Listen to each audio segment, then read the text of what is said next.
Sekarang kita akan membaca dari Injil Lukas, pasal yang pertama. Hari ini kita mulai ke dalam topik Natal. Kita akan membahas tentang Magnificat Maria, nyanyian pujian Maria, yang lebih dikenal sebagai The Magnificat, yang sering disebut sebagai The First Christmas Carol. Mari kita membaca ayat yang ke-46, lalu 47 saudara sekalian, dan seterusnya sampai yang ke-55. Kita akan baca bersaut-sautan. Demikianlah firman Tuhan, nyanyian pujian Maria. Lalu kata Maria, jiwaku memuliakan Tuhan. Sebab ia telah memperhatikan kerendahan hambanya, dan sesungguhnya mulai dari sekarang segala keturunan akan menyebut aku berbahagia. Karena Yang Maha Kuasa telah melakukan perbuatan-perbuatan besar kepadaku dan namanya adalah kudus. Dan rahmatnya turun-temurun atas orang yang takut akan Dia. Ia memperlihatkan kuasanya dengan perbuatan tangannya dan mencerai-beraikan orang-orang yang congkak hatinya. Ia menurunkan orang-orang yang berkuasa dari tahtanya dan meninggikan orang-orang yang rendah. Ia melimpahkan segala yang baik kepada orang yang lapar dan menyuruh orang yang kaya pergi dengan tangan hampa. Ia menolong Israel hambanya karena ia mengingat rahmatnya. Seperti yang dijanjikannya kepada nenek moyang kita, kepada Abraham dan keturunannya untuk selama-lamanya. Mari kita berdoa. Bapa dalam surga, kami bersyukur ya Tuhan, Engkau memakai nyanyian pujian Maria yang masih terus bersenandung, bahkan 2000 tahun kemudian, yang boleh terus kami renungkan dan terus menjadi berkat bagi umat Tuhan. Tuhan, kiranya apa yang ditulis oleh Lukas di dalam Injilnya boleh menjadi sesuatu yang terus bergema di dalam hati kami, dan bukan hanya secara pribadi tetapi juga yang menggerakkan tangan kami, menggerakkan mulut kami, menggerakkan seluruh jiwa kami untuk sama-sama seperti Maria memuji Tuhan dan juga memohon sesuatu yang besar daripada Engkau. Terima kasih ya Bapak, di dalam nama Tuhan Yesus kami berdoa dan bersyukur. Amin. Saudara, kita sudah masuk di dalam minggu terakhir Advent ya. Dan kita dari minggu-minggu lalu saya sudah terus berbicara tentang Advent. Advent adalah suasana penantian. Advent itu sendiri artinya adalah dari bahasa Latin yang artinya coming. Jadi kalau kita sedang di dalam musim Advent artinya adalah musim penantian. Saudara, kita tahu ibu-ibu yang sedang hamil itu adalah di dalam musim penantian. Dia harus menanti 9 bulan sampai benar-benar nanti adalah bayinya keluar gitu. Nah, bagi saudara yang tidak hamil, saudara menantikan apa? Saudara menantikan apa? Saya tahu yang muda-muda menantikan nanti malam. Jam 10 ada acara penting. Ada World Cup Finals ya. Nah, Argentina sendiri sedang menantikan satu histori ya, satu momen. Hari ini finalnya Argentina lawan Prancis. Prancis juara umum yang lalu 2018, tapi Argentina sendiri terakhir menang World Cup 1986. Jadi kalau Messi menang malam ini, mereka sudah menanti selama 36 tahun dan akhirnya hari ini, malam ini bisa memboyong kembali. Kita tidak tahu hasilnya apa, tetapi yang pasti mereka semua sedang menanti. Harusnya masa penantian itu juga momen penantian ya, atau kegelisahan untuk menanti itu, ini juga yang kita akan bahas gitu. Dan waktu kita berkata the advent of our Lord gitu, itu adalah musim penantian kita menantikan datangnya Tuhan. The first advent itu sudah terjadi 2000 tahun yang lalu ketika Kristus inkarnasi. Tapi kita juga masih di dalam musim penantian. Kita belum selesai menanti. Karena kita masih menantikan the second advent, kedatangan Kristus yang kedua. Jadi kalau kita bisa berkata, kita sedang hidup di dalam masa antara the first advent sama the second advent.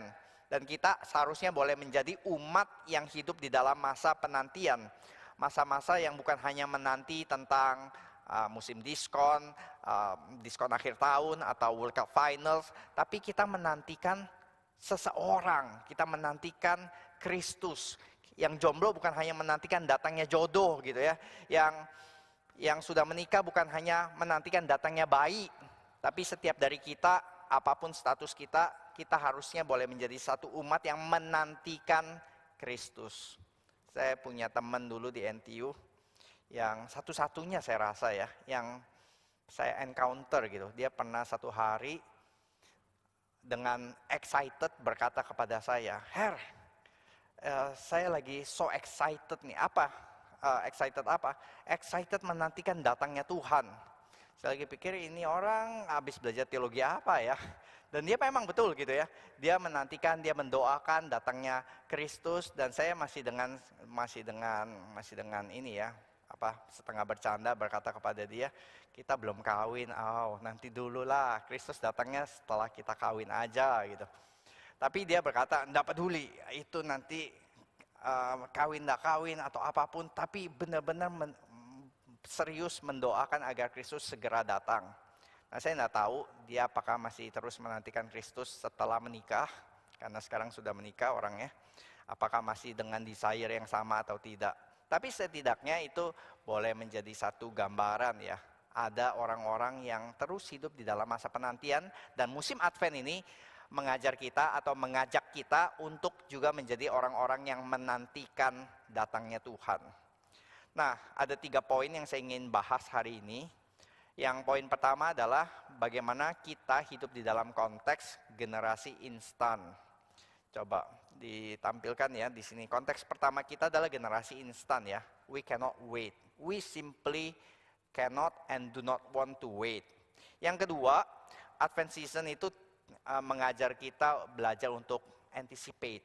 Jadi poin kedua kan kita diajak untuk membahas tentang mengapa sih kita harus belajar menunggu gitu, apa pentingnya. Lalu yang ketiga kita akan melihat kepada Magnificat yang kita sudah baca, bahwa menunggu itu tidak berarti pasif. Menunggu itu berarti adalah punya jiwa revolusioner. Nah, di sini. Nah, kita lihat ya saudara, next slide. Kalau kita lihat di dalam generasi instan, segala sesuatu ada instannya ya. Saudara bisa lihat dari mie instan, dari kopi instan, bahkan juga bicara tentang menjadi kaya, how to get rich quick, terus speed dating, lalu juga express delivery, hari ini juga express gitu. Kita simply nggak bisa lagi menunggu saudara, karena kita segala sesuatu maunya instan. Bahkan di dalam hal mencari jodoh, di dalam hal menjadi kaya, itu semua harus instan, harus cepat. Dan waiting sebagai menunggu itu benar-benar sebuah art yang sudah hilang. The art of waiting itu seakan-akan sudah sirna ya di dalam zaman kita. Kita sudah menjadi orang-orang yang nggak bisa nunggu lagi gitu. Kita maunya semua serba instan. Sedangkan Advent, ketika kita merayakan Advent, kita diajak untuk belajar bisa nunggu, bisa menanti. Bisa seperti menunggu pohon itu akhirnya bertumbuh pada waktunya dan berbuah. Kita tahu ya waktu kecil kita ada prakarya tanam toge di kapas yang basah gitu. Nah itu enak buat prakarya anak-anak saudara. Kenapa? Karena toge cepat tumbuhnya. Kalau kita taruh kacang terus dikasih tisu atau kapas yang basah, dan dalam 2-3 hari saudara akan bisa melihat itu pertumbuhannya gitu. Langsung cabangnya itu naik begitu, dan anak-anak happy gitu. Tapi coba saudara, prakaryanya diganti dengan tanam biji pohon mangga. Anak-anak bakal jengkel sekali. Karena buat itunya bertumbuh, mungkin dia harus tunggu bulanan. Terus sampai pohonnya agak besar itu tunggu tahunan. Terus dia akan tanya, kapan bisa makan pohon mangganya? Nanti kamu remaja nak, tunggu kamu lulus nak, baru bisa makan pohon mangganya gitu. Dan anak-anak akan bilang, gak perlu mah, kita ke supermarket aja sekarang, langsung beli mangganya.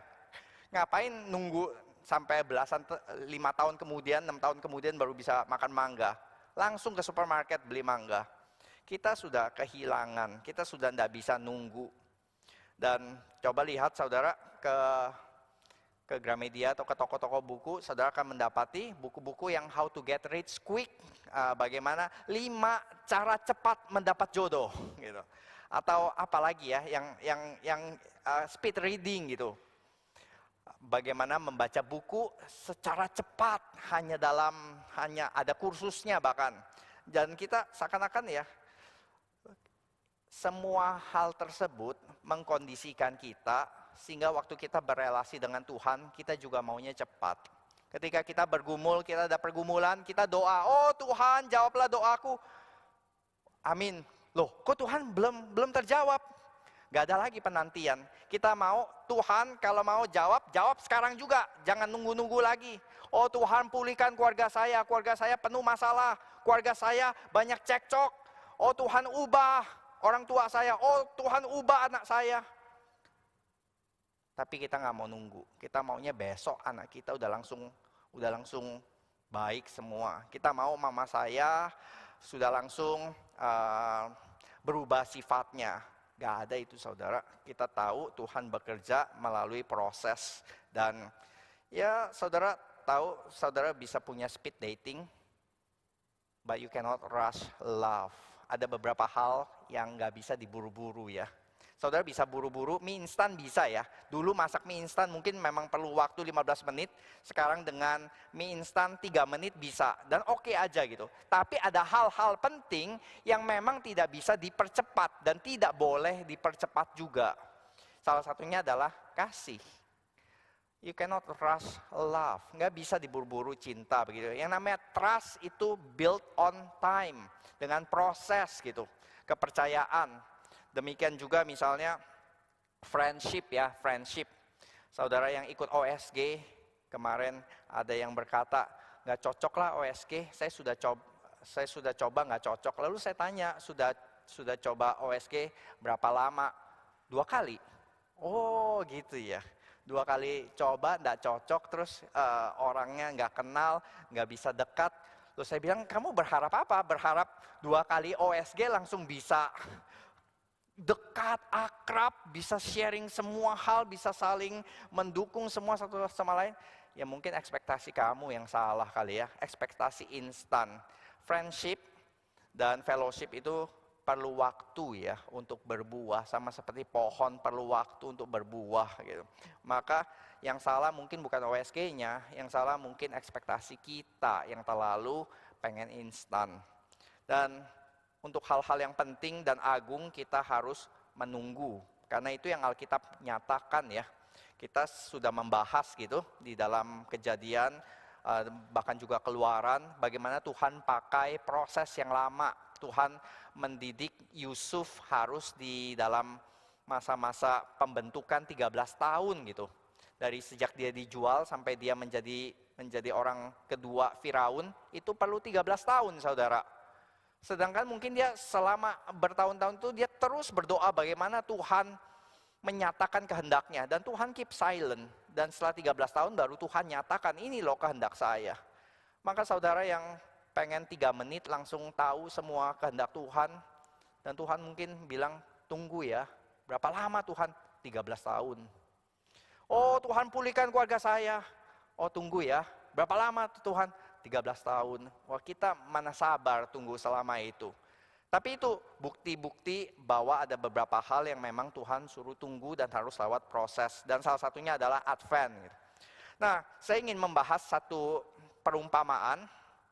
Bagaimana yang namanya kita itu memang harus mengantisipasi. Kalau saudara berpikir ya antisipasi nggak antisipasi kan doesn't matter lah ya. Kita nggak perlu art of waiting gitu. Di dunia ini memang nggak perlu begitu. Tapi saudara Alkitab menyatakan itu satu hal yang penting.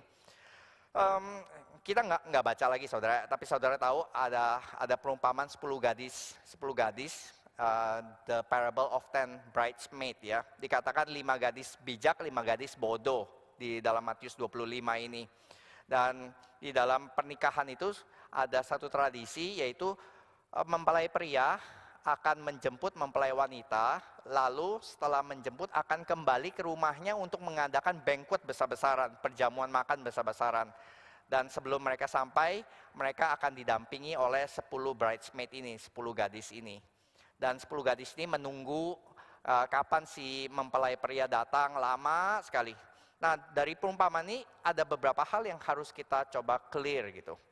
Masalahnya di sini adalah kesalahan mereka itu bukan tertidur.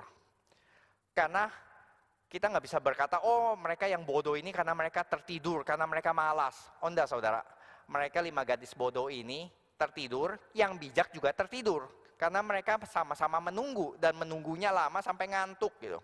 Jadi isunya bukan yang bodoh itu malas ketiduran, bukan saudara. Tapi isunya juga bukan tentang selfish.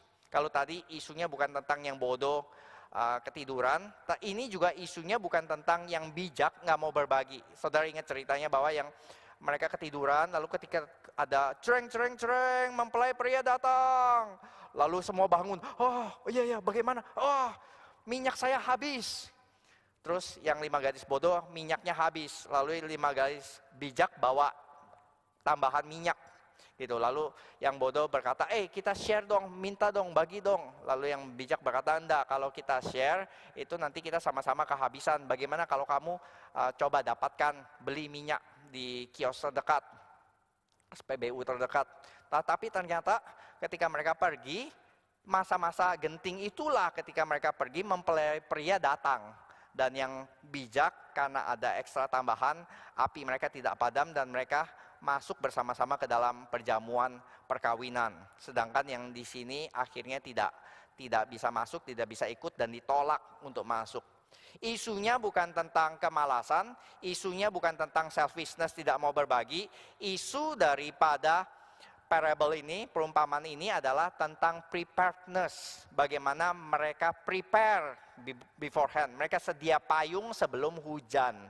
Itu yang namanya bijaksana, dikatakan 5 gadis bijaksana ini karena mereka bersiap-siap gitu. Jadi ini yang ingin ditekankan saudara di dalam perumpamaan ini. Dan ketika mereka yang bodoh datang oleh mempelai pria dikatakan, aku tidak pernah kenal kamu. Itu bukan berarti, saya nggak kenal, tapi saya tidak punya relasi lagi dengan kamu. Nah ini kata yang persis sama saudara, ketika saudara membaca di Matius 7 sebelumnya, ketika Tuhan Yesus yang berkata, nanti di akhir zaman akan ada orang-orang yang berkata, aku pernah bernubuat demi namamu, aku pernah mengadakan mujizat demi namamu. Tapi aku katakan kepadamu, sekali-kali aku tidak pernah mengenal engkau, nyahlah kalian pembuat kejahatan. Nah kata tidak pernah mengenal itu artinya aku tidak punya relasi lagi. Mengenal itu artinya adalah punya hubungan yang sangat dekat, loving relationship. Nah itu kata yada yang sama yang seringkali dipakai Adam mengenal Hawa lalu Hawa mengandung. Nah seringkali mengenal itu di dalam konteks bahkan yang sangat akrab, sangat erat, sangat intim antara hubungan suami dan istri. Dan waktu Tuhan Yesus berkata kepada mereka ya nabi-nabi palsu, I never knew you, aku tidak pernah kenal kamu. Itu bukan berarti Tuhan gak maha tahu, tapi itu sedang berbicara, kamu tidak termasuk bagian dari umatku. Nah Matius 7 itu kalau kita lihat di dalam konteksnya, itu sedang mengkontraskan 2 hal saudara. Yaitu adalah ada orang yang berkata, aku sudah berbicara, aku sudah menubuatkan, aku sudah mengadakan mujizat, saying versus doing. Aku tidak pernah kenal kamu gitu. Nanti di perumpamaan ini lalu ditutup dengan khotbah di bukit yang ditutup dengan satu perumpamaan lain. Nanti ada 2 macam orang yang membangun rumah ya. Ada yang membangun di atas batu, ada yang membangun di atas pasir. Yang pasir adalah mereka yang hanya mendengar tapi tidak melakukan. Dan ketika badai datang, rumah mereka akan rubuh. Nah ini yang sedang dikontraskan bukan tentang saying, tapi tentang hearing, tentang mendengar sama berbuat.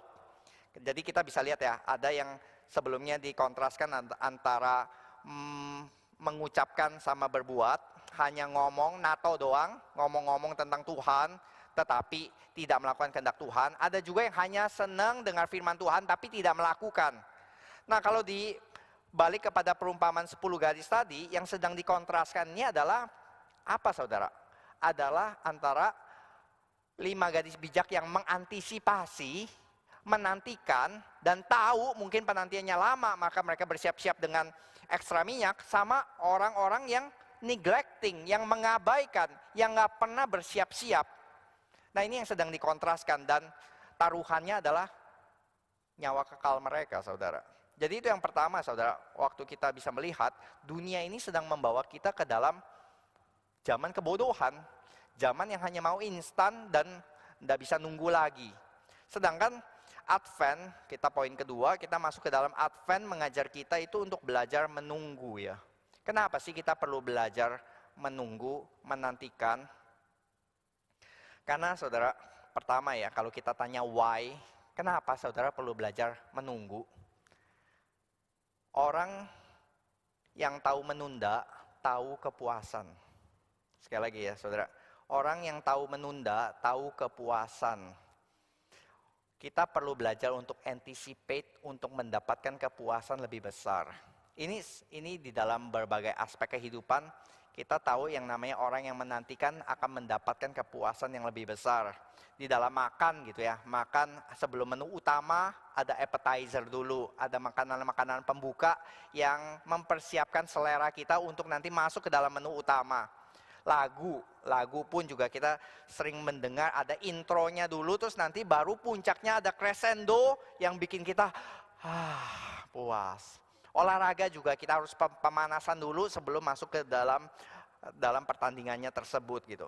Dan crescendo, pemanasan maupun juga main course tadi itu mengajak kita untuk bukan buang-buang waktu saudara, tapi benar-benar mempersiapkan kita untuk the main thing, untuk isu utamanya gitu.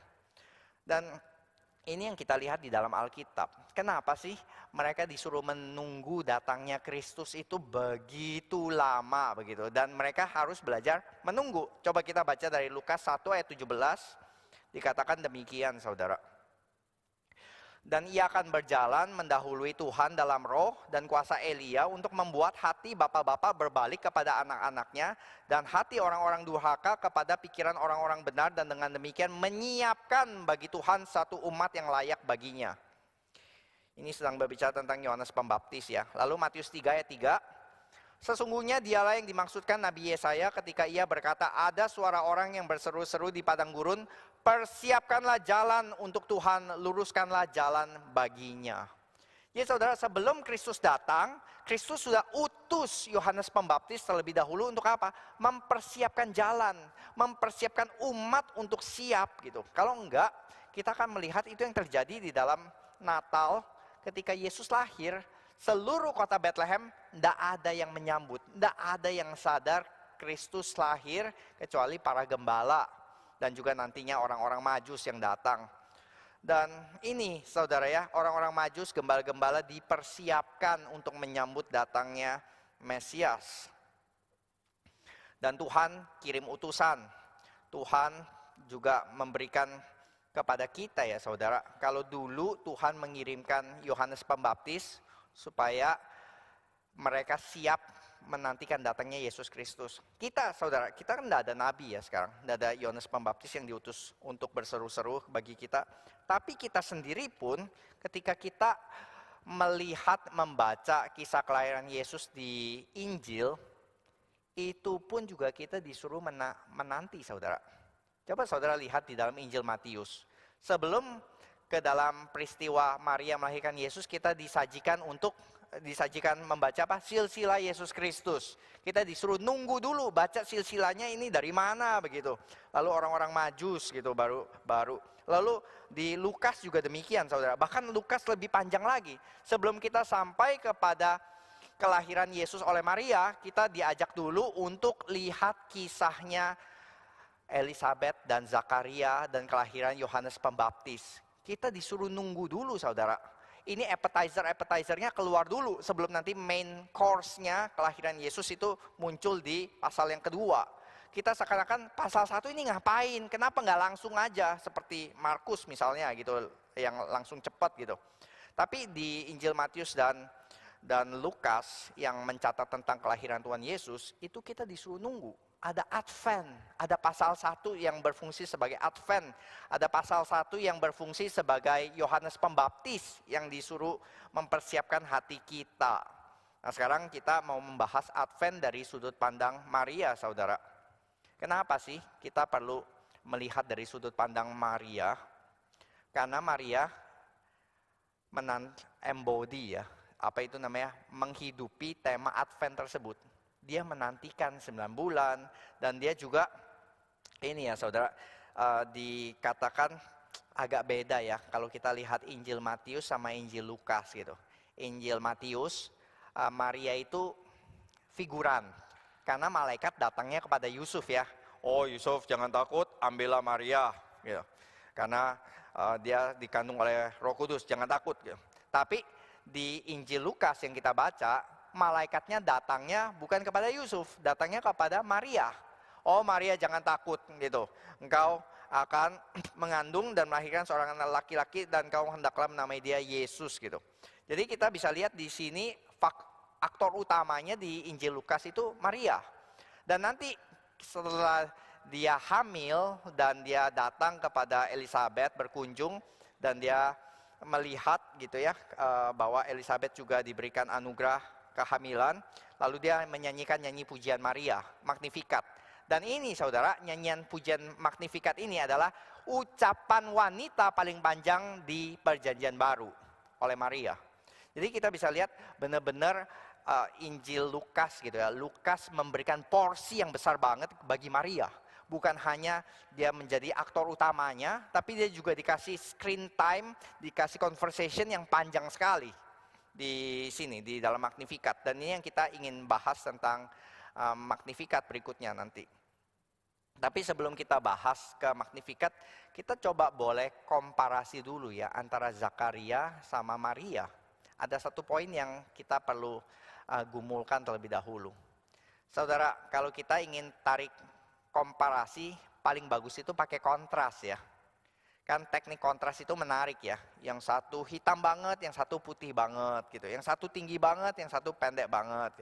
Nah ini sama, Zakaria sama Maria juga digambarkan sangat-sangat kontras. Zakaria digambarkan itu sangat positif, bahkan ideal. Kalau saya bacakan di sini ya, dikatakan Zakaria benar di hadapan Allah dan hidup menurut segala perintah dan ketetapan Tuhan dengan tidak bercacat. Wah, dia imam, hidupnya tidak bercacat, lalu juga hidup menurut perintah Tuhan. Hebat banget gitu. Dan bukan cuma itu, ketika imam nanti ya, ada salah satu imam yang harus melakukan pekerjaan keimaman, bertugas masuk ke dalam bait suci dan membakar ukupan. Saudara, itu ada sekitar 6.000, 7.000 imam. Dan yang kena undi itu Zakaria. Jadi istilahnya dia kayak menang jackpot gitu. Masuk ke dalam, ketemu jackpot kedua. Ada malaikat yang hadir. Padahal mungkin selama belasan tahun tidak pernah ada malaikat yang muncul menampakkan diri. Dan ini muncul gitu. Jackpot ketiga lebih mengagetkan lagi. Zakaria, doamu sudah didengar dan istrimu akan melahirkan anak. Zakaria nggak pernah expect ya. Mungkin itu doa yang sudah lupakan bertahun-tahun yang lalu atau belasan tahun yang lalu dan akhirnya dijawab Tuhan. Sekali lagi, proses yang lama begitu. Tetapi apa respon Zakaria? Bagaimana aku tahu hal itu akan terjadi sebab aku sudah tua, istriku sudah lanjut usia. Di sini. Dan akhirnya Zakaria dihukum menjadi bisu sampai nanti anaknya lahir. Sebaliknya kontrasnya Maria yang bertanya hal yang sama, yang mungkin juga benar-benar persis sama ya. Bagaimana hal itu mungkin terjadi karena aku belum bersuami. Tapi tidak ada hukuman bagi Maria. Yang justru kita lihat Maria encounter dengan malaikat itu ditutup dengan satu kalimat ini. Sesungguhnya aku ini adalah hamba Tuhan. Jadilah padaku menurut perkataanmu itu. Lalu malaikat itu meninggalkan dia.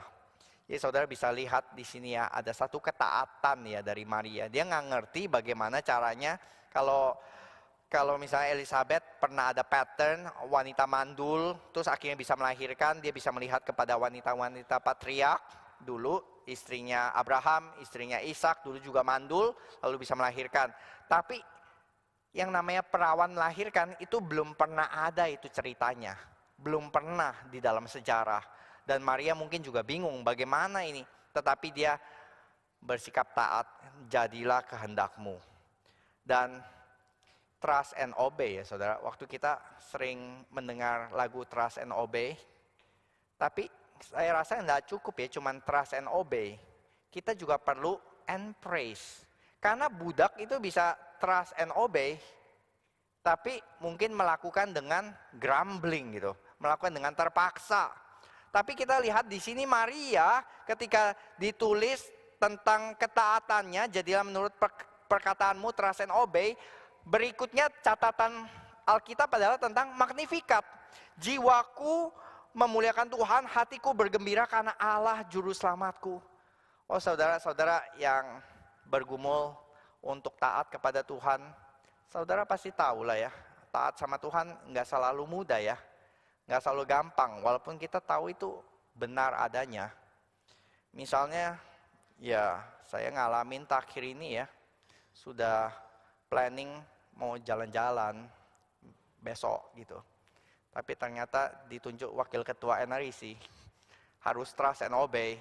Tapi trust and obey sih, tapi mau bilang, oh Tuhan jiwaku bergembira, aku ditunjuk jadi wakil ketua NRIC. Agak susah saudara, agak susah gitu. Banyak plan-plan yang harus di reschedule, yang dibatalkan, dan nggak selalu menggembirakan hati. Nggak bisa menyanyikan lagu pujian Maria seperti itu. Tapi justru inilah ya, kita diajak belajar seperti Maria yang walaupun dia tidak tahu bagaimana itu bakal susah banget. Tadi pagi Pak Tong berkhotbah di Kebaktian 2 tentang susahnya Maria. Tapi sekaligus ya, kita bisa melihat di other side, Alkitab itu nggak tulis sama sekali tentang pergumulan, betapa dia bergumulnya itu nggak ada loh saudara. Langsung di dalam kesulitannya, dia taat, langsung jam kepada kegembiraan. Jiwaku memuliakan Tuhan, hatiku bergembira. Setidaknya ya kita pasti secara common sense bisa berpikir pasti dia bergumul berat, tapi itu bukan porsi yang ingin ditampilkan oleh Alkitab. Alkitab justru lebih menampilkan tentang kegembiraannya, tentang sukacitanya yang ditekankan di dalam nyanyian Magnificat ini. Dan saya rasa saya perlu belajar attitude seperti demikian, dan setiap dari kita juga ketika kita susah untuk taat kepada Tuhan, apalagi bersukacita di dalam ketaatan, Magnificat mengajar kita untuk kita juga bisa belajar bersukacita di dalam ketaatan. Nah sekarang kita ingin masuk ke dalam Magnificat ya saudara. Magnificat Advent season mengajar kita untuk menanti. Dan menanti itu nggak enak. Saudara pernah kena delay pesawat 2 jam? Apakah saudara berkata, puji Tuhan, pesawatku delay 2 jam, saya punya waktu merenung, berdoa, lebih kusuk selama 2 jam ini. Enggak kan ya?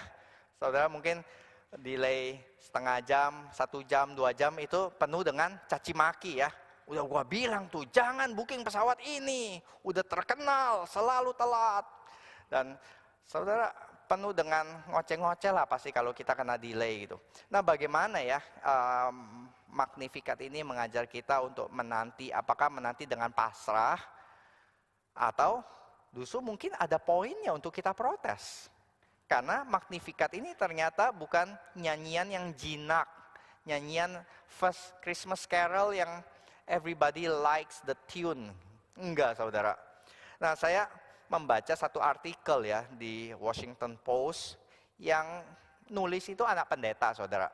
Anak pendeta, dia nulis tentang Magnificat. Dan dia menceritakan kisahnya dulu waktu dia kecil, waktu drama Natal, dia selalu ditunjuk jadi Maria. Dan anak kecil harus memerankan Maria yang hamil, harus taruh bantal di perutnya ya, supaya perutnya kelihatan gede. Dan dia acting sebagai Maria ngapain? Biasanya saudara yang memerankan Maria hanya diam-diam aja. Udah diam aja. Gendong bayi, gak usah ngapa-ngapain. Nanti yang sibuk sana sono itu gembala gitu ya, kiri kanan jalan. Lalu Yusuf ketok-ketok pintu, gak ada yang bukain. Pokoknya Maria, nah gitu aja, udah gak usah acting deh. Pokoknya gendong bayi, diam-diam, mukanya memelas aja gitu. Nah dia selama bertahun-tahun memerankan Maria, dia dapat kesan Maria itu wanita yang silent, diam, dan pasif.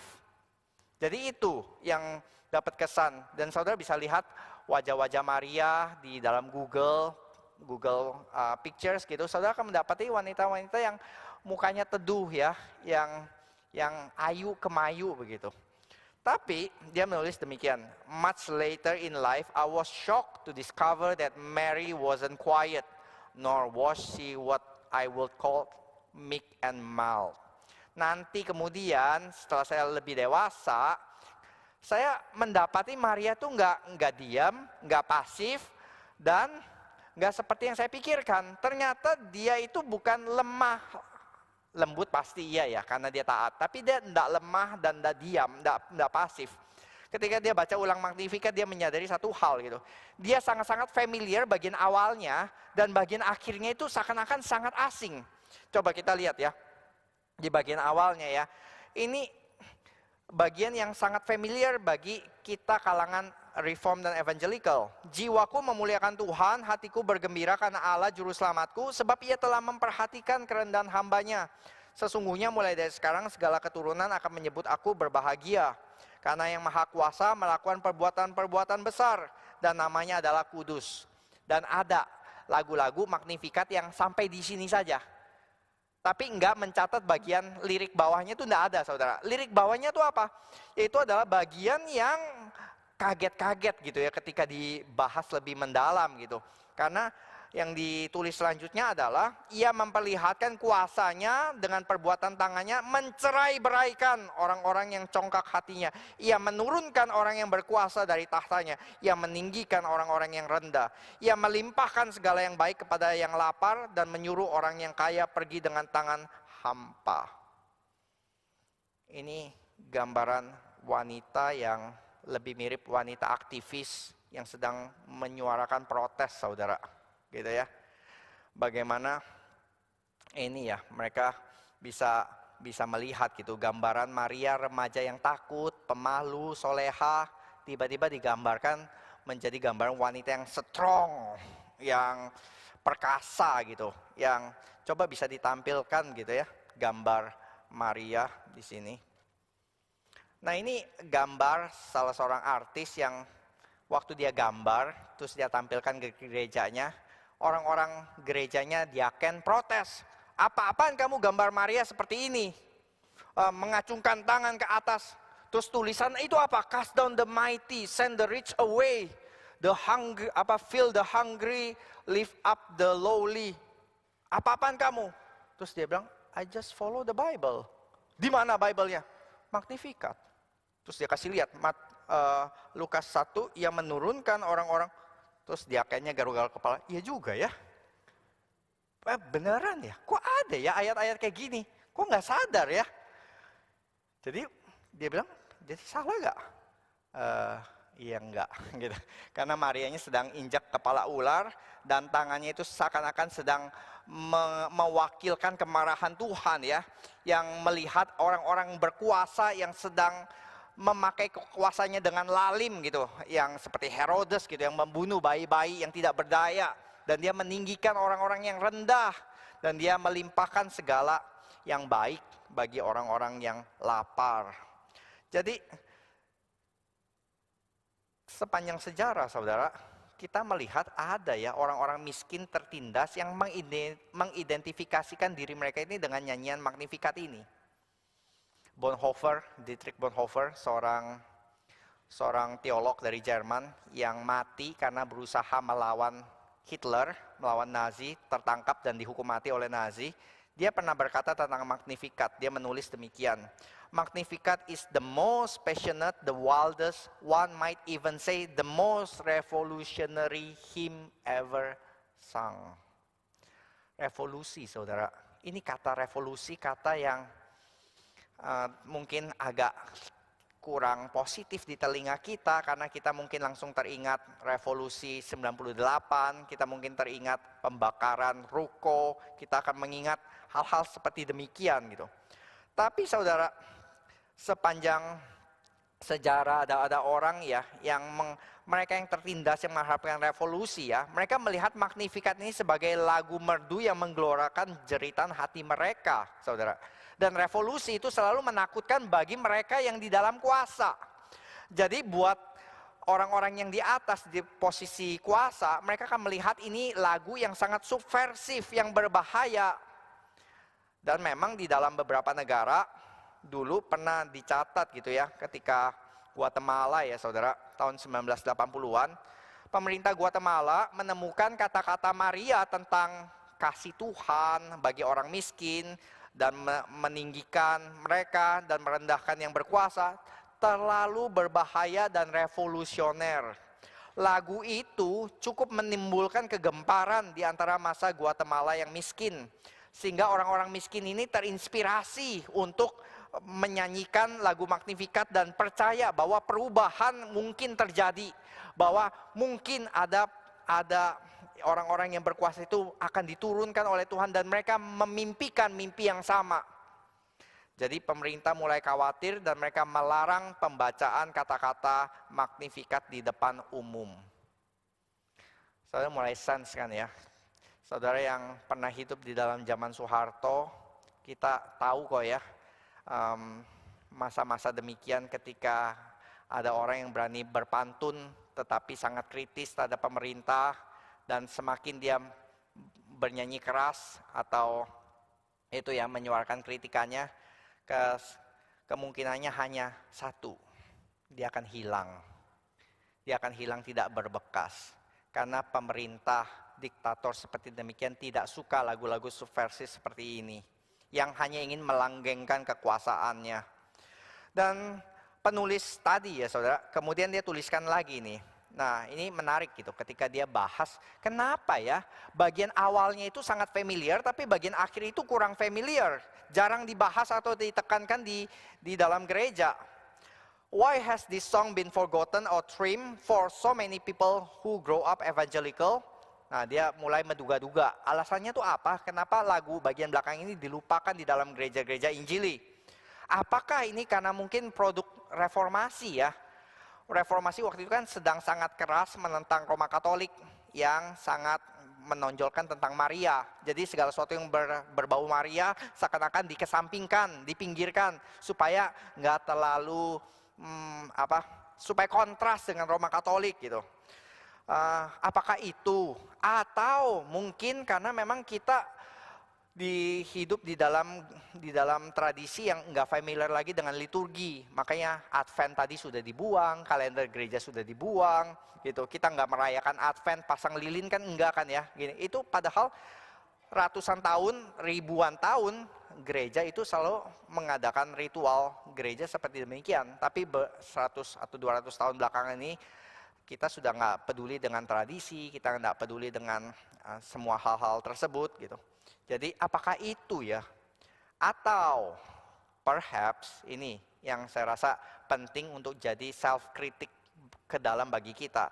Or perhaps the song doesn't sound like good news if you are well fed or rich or in a position of power and might. Oh mungkin lagu ini nggak merdu. Kenapa kamu nggak pernah nyanyikan, nggak pernah bahas di gereja?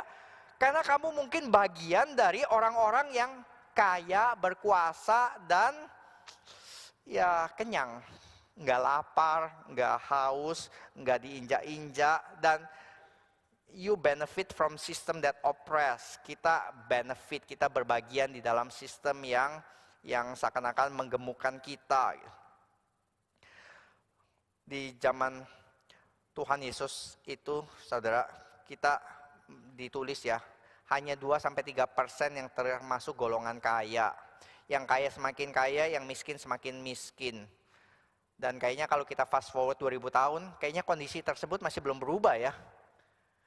Masih yang kaya semakin kaya, yang miskin semakin miskin. Dan kita juga lihat di dalam Indonesia, kayaknya bukan cuma demikian. Kita juga lihat pengadilan, kita bisa lihat kayak seakan-akan kita yang sudah mulai pasrah, udah bisa lihatlah nanti Sambo dan kawan-kawan hasilnya bakal demikian, bakal bagaimana. Koruptor-koruptor yang ketangkep, kita juga bakal mulai menghela nafas, nanti juga di penjara juga happy-happy aja, dan kayaknya masih bisa beroperasi. Gembong-gembong narkoba, ditangkap, dijatuhi hukuman mati, tapi kok tetap bisa menjalankan bisnisnya di dalam, dan mereka kayaknya lebih powerful dari sipir-sipir. Jadi kita seakan-akan, ya maklumlah dunia begini, yang kaya semakin kaya, yang powerful semakin powerful. Tapi Magnificat memberikan hope, memberikan pengharapan. Mimpi bahwa keadaan ini bisa berakhir, status quo ini bisa ditunggang balikan. Orang-orang yang congkak akan dicerai beraikan. Yang berkuasa sekarang ini yang seakan-akan powerful, satu saat akan direndahkan. Orang-orang miskin ini satu saat bisa ditinggikan. Kenapa Maria berani nyanyiin nyanyian yang subversif seperti ini? Apakah dia hidup seperti di zaman kita yang kita ngoceh-ngoceh tentang presiden, tentang misal Jokowi, kita rendahkan Jokowi begini, kita nggak akan ditangkap kan ya, nggak akan hilang istilahnya gitu, kecuali sangat keterlaluan gitu. Tetapi kan nggak seperti zaman Soeharto. Kira-kira Maria tuh lebih hidup di dalam zaman Soeharto kali ya. Dia berani berkata demikian, dia hilang itu. Dan kayaknya Romawi Herodes juga nggak akan menanggapi dengan happy. Tapi kenapa Maria berani?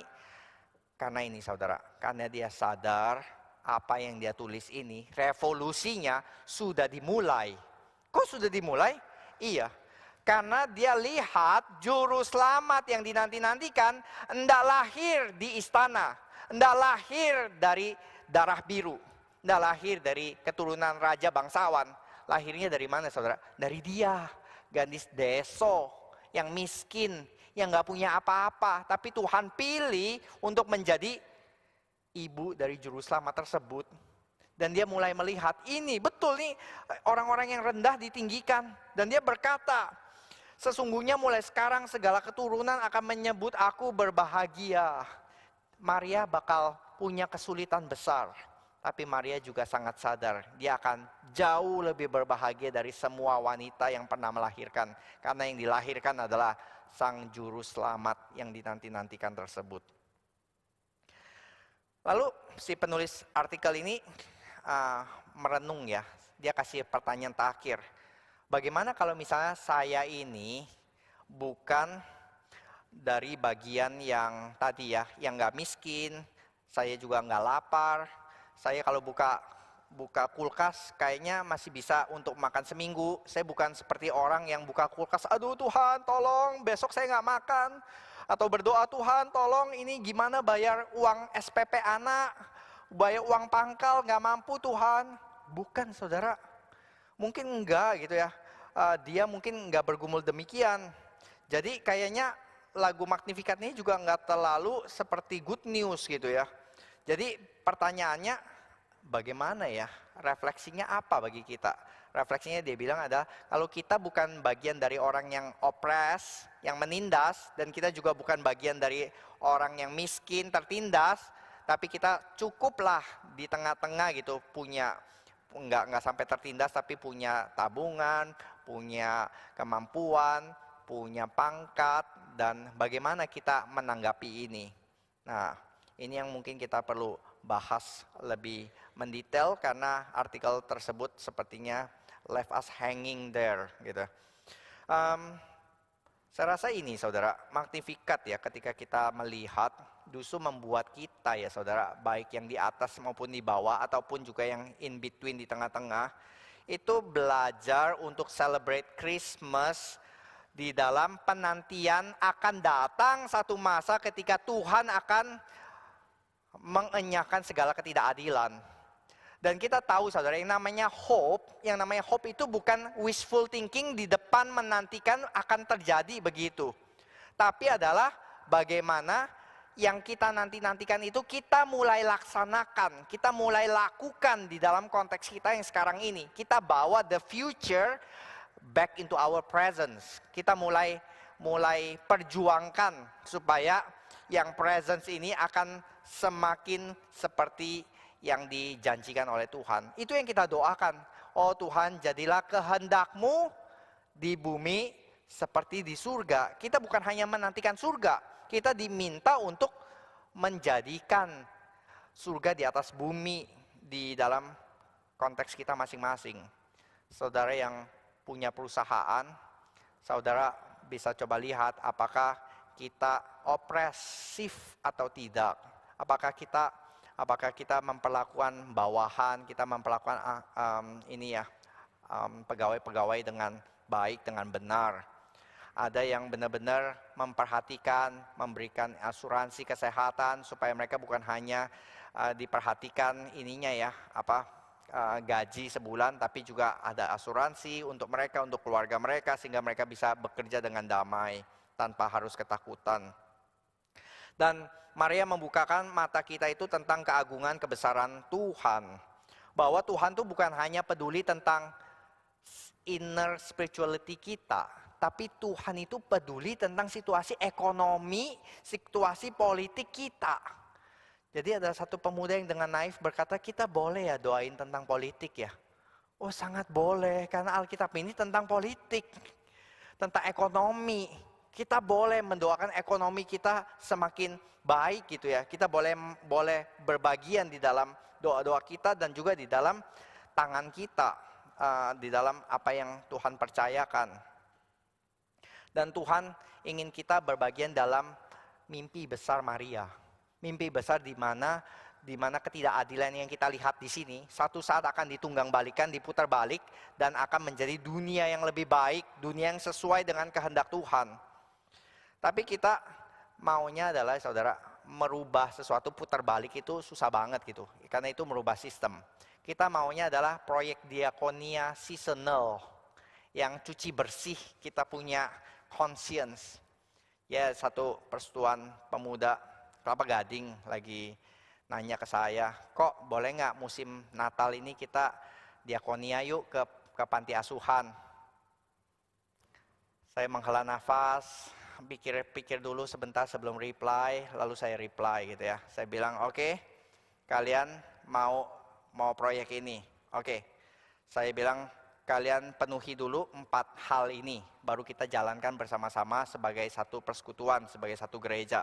Yang pertama, kalau kamu mau kita diakonia ke panti asuhan, yang pertama adalah kita harus ada seminar atau setidaknya pemahaman teologis dijelaskan terlebih dahulu.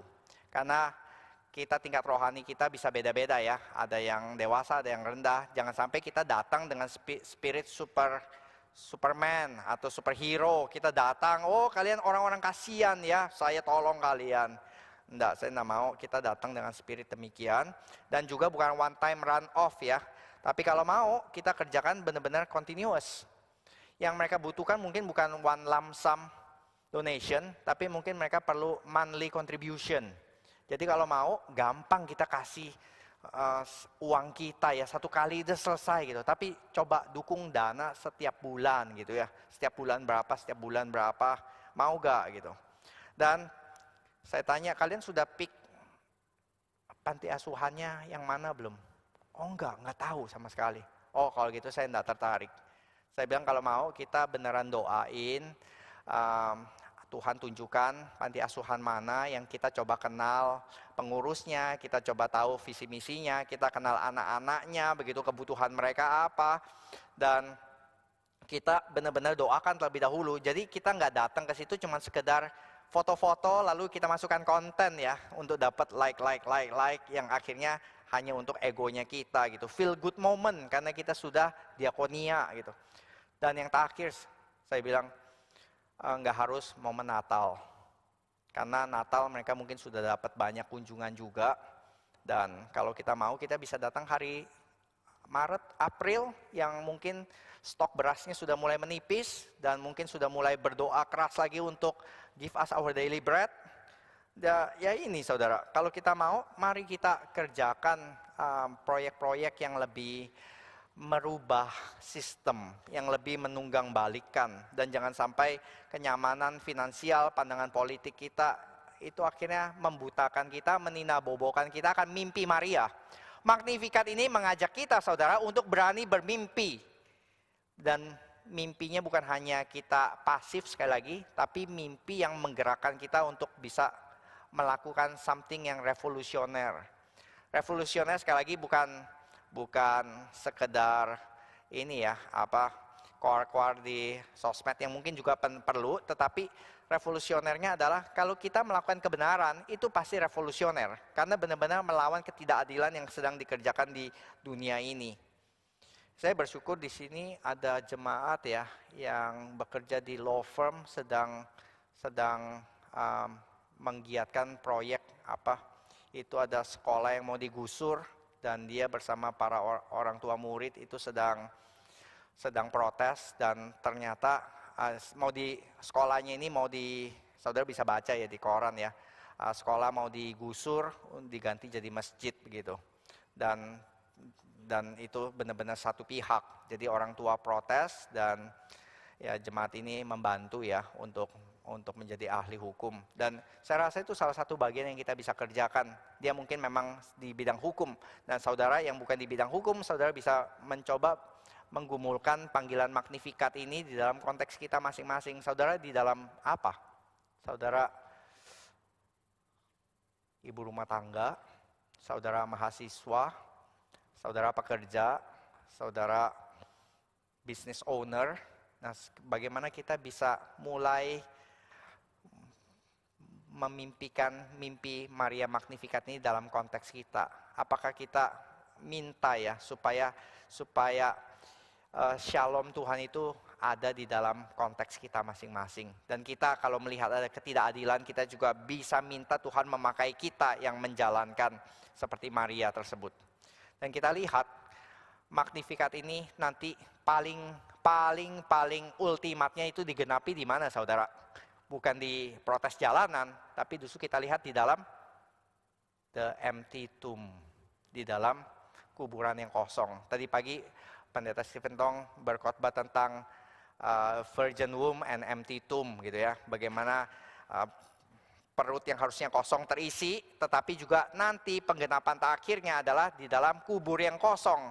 Kubur yang kosong memberikan pengharapan bahwa Romawi yang berkuasa itu ternyata nanti tidak berkuasa. Setan yang seakan-akan berkuasa nanti akan dikalahkan oleh kebangkitan Kristus. Dan setiap saudara yang mungkin di dalam kondisi yang paling saudara pikir nggak mungkin berubah, nyanyian Magnificat ini memberikan pengharapan ada perubahan. Dan perubahan itu sudah dimulai di dalam diri Maria dan di dalam diri anaknya yang bangkit. Mari kita berdoa. Bapa dalam surga, kami bersyukur ya Tuhan untuk nyanyian pujian Maria yang boleh membangkitkan pengharapan sehingga kami tidak menjadi pasif dan sekedar nerimo apapun yang dunia dan segala kebobrokannya perlihatkan, sehingga kami seakan-akan melihat sudahlah percuma mau berbuat apapun pasti ujung-ujungnya hancur. Tapi kami justru melihat bahkan di tengah segala kebobrokan dunia masih ada pengharapan, masih ada tunas yang muncul yang boleh memberikan buah-buah yang membawa kemuliaan bagi nama-Mu. Dan kiranya Tuhan bekerja lewat setiap dari kami ya Tuhan, yang mungkin tidak bisa di-quantifiable, tapi di dalam kerajaan Tuhan kami boleh melihat hasilnya. Terima kasih ya Bapak, kami serahkan setiap dari kami di dalam satu